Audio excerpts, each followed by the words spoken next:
Bonjour à toutes et à tous et bienvenue dans cette nouvelle review consacrée à One Piece. Et aujourd'hui, on va pas causer de 5, ni de 4, ni de 3, mais bien de 2 chapitres pour le prix d'un. Alors préparez-vous de quoi grailler, sortez-vous les doigts du cul ou de celui de votre partenaire, parce que faut qu'on parle.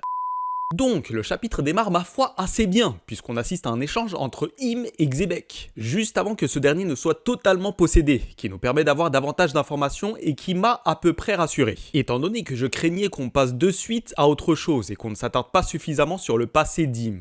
Bon, après on n'a pas non plus toutes les réponses à nos questions. Par contre, il me semble avoir compris que la vraie crainte d'Im était de se voir prendre sa place de roi du monde par un être plus puissant que lui. Ce qui expliquerait cette peur envers les dés qui s'avèrent plus ou moins tous avoir cette hargne de vaincre, cette détermination, cette volonté... La volonté du dé. D'ailleurs, il est précisé par la suite que Im est terrifié par la volonté de Devi, et que si celle-ci est transmise de génération en génération, il se peut que cette fameuse promesse soit tenue. Et là, avec toutes ces informations, on pourrait peut-être se demander si cette promesse ne serait pas tout simplement qu'un dé finira par mettre fin au règne d'Im. Bah oui, Im craint l'arrivée du Messie, autrement dit, celui qui aura le pouvoir nécessaire de le dégager du trône pour prendre sa place. Et ici, en l'occurrence, le Messie pourrait se trouver parmi la lignée des dés. Bon, même si on est tous conscients qu'il s'agit très certainement de Luffy, étant donné qu'il a toutes les cartes en main, pour se hisser au sommet du monde, et que durant toute l'œuvre, son passe-temps favori, c'était de mettre fin à cette tyrannie qu'il pouvait y avoir sur la plupart des îles, dans lesquelles il foutait les pieds. Donc là, Im, c'est rien de plus que le tyran suprême. Mais bon, tu connais Luffy, lui, il en a rien à péter d'être le roi du monde. Non, lui, ce qu'il veut par-dessus tout, c'est être le... Alors, je suis pas certain, par contre, ce dont je suis sûr, c'est que Luffy, ce qu'il veut être, c'est... être à la hauteur. Oui, ok, peut-être, mais Luffy, putain, Luffy, ce qu'il veut être par-dessus tout, c'est... Oh, ok. Dernière chance, après ça dégage. Luffy, son but ultime, c'est être... le roi des pirates. Par contre, ça fait sens avec le souhait de Luffy, qui veut rendre le monde libre, et pour cela, il est clair que devenir le roi du monde pourrait pas mal aider. Néanmoins, il y a beaucoup plus de chances qu'il encourage plutôt quelqu'un qui l'estime, et qui aurait le même point de vue que Luffy à prendre le pouvoir. En somme, il y a des chances pour que cette volonté inébranlable d'aider soit celle de permettre à tout un chacun de vivre en toute liberté. En tout cas, d'après Xebec, il fut un temps où Davy Jones a été le roi du monde. Bon, personnellement, j'ignore si c'est vrai, ou si c'était juste une manière de tester Im en lui avouant qu'à ses yeux, il considérait davantage Davy comme étant le roi du monde, de par ses principes et ses actions, et ainsi pouvoir se rendre compte à quel point ce nom l'effraie et le met de travers. Et en relisant les pages du chapitre, et plus précisément le passage où Xebec évoque Davy Jones et ensuite Joy Boy, j'ai commencé à me poser certaines questions, à savoir, est-ce que Davy Jones est vraiment tel qu'on nous l'a décrit ? Je veux dire, physiquement, qui peut assurer en dehors d'Oda qu'il a vraiment ressemblé à ça ? Bon, même si là, ok, concernant l'apparence physique, on est d'accord qu'elle est apparue dans un SBS, ce qui fait qu'il y a peu de chances qu'Oda nous ait berné. Tandis que si elle était apparue dans l'œuvre même, on aurait pu avoir des doutes. Mais encore une fois, personne n'a l'air de l'avoir croisée. Après, forcément, c'est un type qui a vécu il y a plus de 800 ans. Mais ne serait-ce que l'avoir vu dans un bouquin, ou que sais-je. Davy Jones était un pirate, du coup, on devrait au moins avoir un paplard, dans le genre d'une prime. Bon, oui, qui s'en tirait la piste vu l'état du merdier, certes, mais suffisamment clair pour reconnaître le bonhomme. Et surtout, la légende raconte qu'il a été quelqu'un de cruel, d'où le fait que le diable l'a condamné à vivre éternellement sous la flotte. Bon, t'as bien compris qu'à ce niveau de l'histoire, tout ce qui est conte et légende, c'est très certainement Usopp ou un de ses ancêtres qu'en est l'auteur. Mais on reviendra là-dessus en fin de vidéo. Ce que je voulais exprimer est assez confus, mais tout ça pour dire que tout comme Joy Boy, qui, je le rappelle, est décrit comme étant un titre, on n'a que très peu d'informations qui pourraient s'avérer être fiables à propos de Davy Jones. Et chose que je m'étais pas dit lors de ma première lecture, c'est qu'aux yeux de Xebec, et sans doute pour le clan Davy en général, Davy Jones semble avoir été un genre de Joy Boy... Attends voir... Si ça se trouve en fait Davy Jones et Joy Boy... C'était une seule et même... Non, ferme-la à tout jamais, physiquement. Quoi qu'il en soit, à ce stade de l'histoire, je soupçonne Im d'ignorer qu'il y a d'autres dés, en dehors du clan Davy, qu'il a eu pour projet de génocider sur God Valley. Notamment avec la présence de Monkey D. Dragon et Monkey D. Garp. Ce qui est étrange, puisqu'en tant que roi du monde et en lien direct avec les 5 doyens et le gouvernement mondial, qui, j'imagine, ont la plupart des informations essentielles à propos des membres de la marine, notamment leur nom, alors à moins que le clan Davy n'a rien à voir avec les dés ou Kim n'avait pas fait le lien jusqu'à présent, comment le roi du monde a pu passer à côté de ça? Ensuite, il me confirme de par ses propos qu'Harald va prochainement subir le Domi Reversi.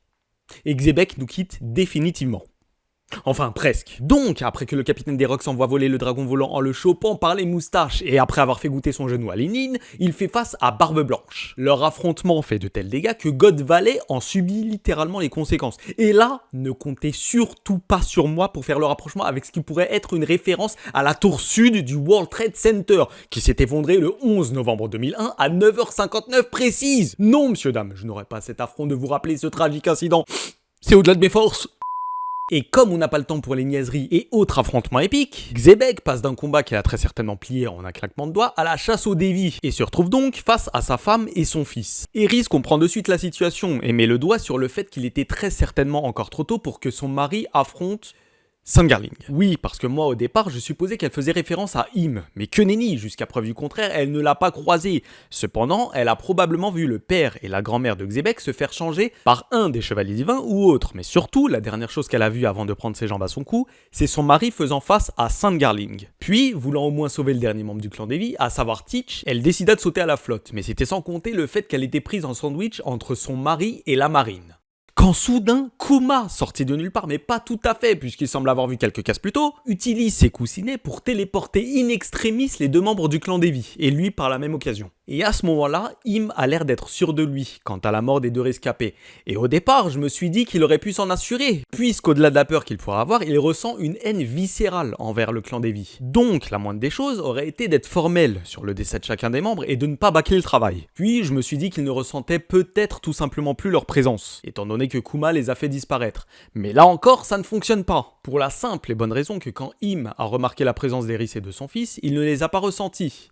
Il les a plutôt vus. Par contre, on a par la suite une case où Im s'exprime par le biais de Saturne et qui explique grosso merdo que l'existence de l'île ne doit pas être révélée et qu'elle sera sans doute rasée, ce qui permettrait de s'assurer de la disparition officielle du clan. Tiens, je vous ai parlé de ce duo dont la spécialité est la synchronisation, non ? Bon bah relisez les derniers chapitres et vous remarquerez que Roger et Garp forment un duo du tonnerre, au point de constamment faire la même chose, au poil de cul. D'ailleurs, ils sont tellement bons dans ce domaine qu'ils se mettent même à hurler en chœur, en combinant leurs acquis respectifs pour attirer l'attention de Xebec. D'où ça sort. Garp et Roger étaient sûrs de leur coup? Ils ont pris le temps de bouquiner le haki pour les nuls ou c'est comment? J'en ai strictement aucune idée. Par contre, ce que je peux dire, c'est qu'Oda vient peut-être de nous spoiler la manière dont vont s'y prendre les chapeaux de paille pour tenter de faire reprendre conscience aux géants sous l'emprise d'Im. Et ce, grâce à un soupçon de magie. Aka le haki. Et tandis que Im se rend compte qu'il a partiellement et étrangement perdu le contrôle de Xebec, t'as ce dernier qui s'exprime malgré son état. Et moi, regarde comme je suis, j'ai balancé en live qu'il s'agissait certainement de la conscience de Xebec, qui sommeillait au fond de ce pantin et qui aurait pris le dessus sur le Domi Reversi et a pu s'exprimer. Qu'est-ce que j'ai pas dit à ce moment-là? C'est-il pas que v'là un membre du chat m'informe de manière pertinente qu'il s'agissait d'une erreur de ma part, en ajoutant... Qu'est-ce que tu me parles de conscience? On est en One Piece, wow! Ta conscience, tu te la carres derrière l'oreille, écoute bien. Il s'agit de la voix de toute chose. T'as bien saisi ce que je viens de te dire? Tiens, note. La voix de toute... Ouais, ok, je veux bien, mais j'ai pas de stylo, moi, en fait. Avec ton doigt par terre! Bien évidemment, je plaisante. Les personnes présentes dans les lives, en plus d'être adorables, sont constamment bienveillantes et apportent des informations qui sont pour la plupart très pertinentes. J'en profite d'ailleurs pour vous remercier d'être de plus en plus nombreux à y assister et j'invite tous ceux qui ont réussi à s'infliger cette vidéo jusqu'à maintenant à s'abonner et ainsi être informés des prochains lives. S'ensuit alors un 2v1 et plus précisément le duo synchro composé de Garp et Roger en tournée dans tout Grand Line qui font face à Xebec. Et en parallèle de ça, t'as l'équipage des Rox qui se dissout et notamment l'apparition d'un certain Polo qui fait vachement penser à Marco et qui tente de recruter Barbe Blanche. De son côté, Dragon... Attends, qu'est-ce que j'ai dit? Polo et Marco? Janine, fais péter les platines, voir. One says Marco with closed eye. You say Polo in reply. Marco, Polo, Marco, Polo. Bon, pas grand chose à dire à part qu'il s'agit peut-être du père de Marco qui, probablement avant de périr, confiera son fils à Barbe Blanche. De son côté, Dragon pète un plomb et s'en prend à son supérieur. Pas plus tard qu'il y a pas longtemps, j'avais un bébé et il m'a été dérobé sous mes yeux. Par chance, j'en avais un deuxième en stock, mais flatte pas que je l'ai pas mis en route. J'en ai marre. Ras la casquette, j'exige réparation. Apportez-moi des bébés.